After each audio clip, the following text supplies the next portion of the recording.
ขึ้นไปขี่ได้ดินี่นกอันนี้นะเขาขี่ได้เลยอยู่แอฟริกาก็ต้องขี่นกอันนี้นะ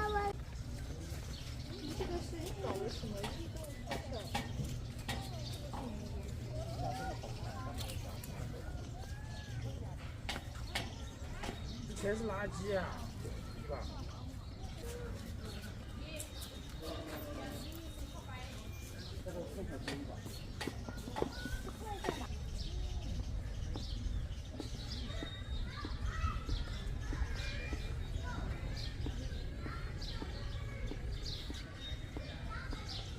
ใจคนให้กันนี้เนาะเพราะว่าคนมันปวกเวทมันซับให้กันนี้ซับคนออกให้กันนะ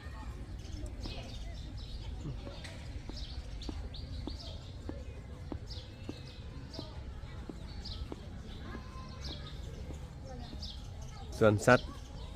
กับบกกว้างหลายแต่ว่ามีสัตว์ค่อนข้างหลายอยู่เดี๋ยวสิยางมาเบิ่งทางหน้าพูนเนาะ